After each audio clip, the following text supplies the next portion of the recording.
Okay, so now, um, where was I with the story? The time finally did come. He finally did offer me uh for the sixth ride home. The sixth ride home, the sixth ride home that he offered me was the day. Okay, I got in his car and he packed up his shit and he got in his car. And then the first place he drove to was a liquor store that was in my neighborhood because he lived in Katy, all a long way from where I stayed at. But he went to the liquor store, got himself some gin, and got back in the car, and he took 3 big sips of this gin that he had in a paper bag. And I said to him, I say, "Are you an alcoholic?" And he's like, "No, I just like to drink." He said, "There's a difference." And I said, "Okay." So he says, "I would like to have a talk with you. So before I drop you off at home, can we park? Well, can I park at this park so we can talk?" And I'm like, "Okay, that's cool." He said, "You ain't in a hurry to get home, is you?" I said, "No." So he drives at this nearby park by my apartments.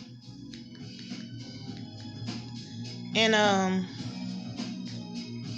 he stops the car, and then he take another sip of his gin. Then he put his arm around my seat, and he's looking at me with these lustful eyes. I said, you look kind of drunk." I said, "Are you all right?" He's like, "I'm fine." He says, "You're so pretty." He's like, "I've always lusted and desired after you ever since the first day when I enrolled at the school and you came in the break room." He's like, "Then I wanted to grab you and kiss you." So he's like, "Can I kiss you now?" And me, at that time when I was like real young, I was very like weak when it came down to guys.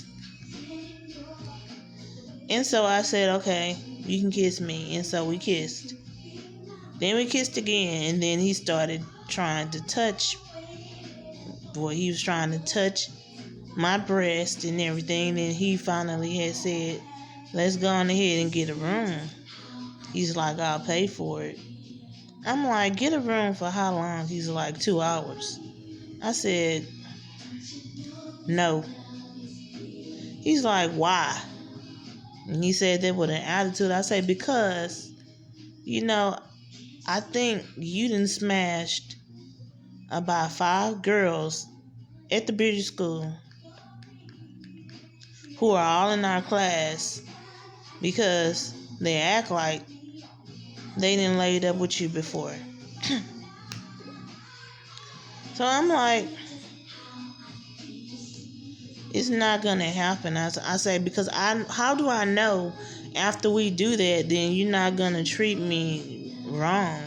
You're not gonna be talking to me anymore. You're only going to like ignore me, and it's gonna make me feel bad. He's like, "See, you have a wrong way of thinking."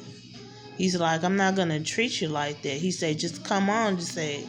He was like, "Just go, come on, and let's go ahead and go get a room and do our business.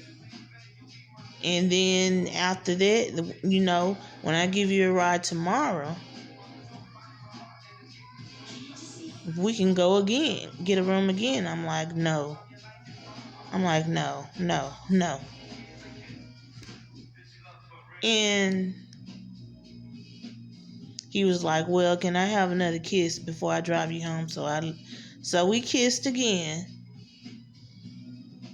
I had touched him somewhere also, but that's another video. And he drove me home. He's like, I'll see you at school tomorrow. I'm like,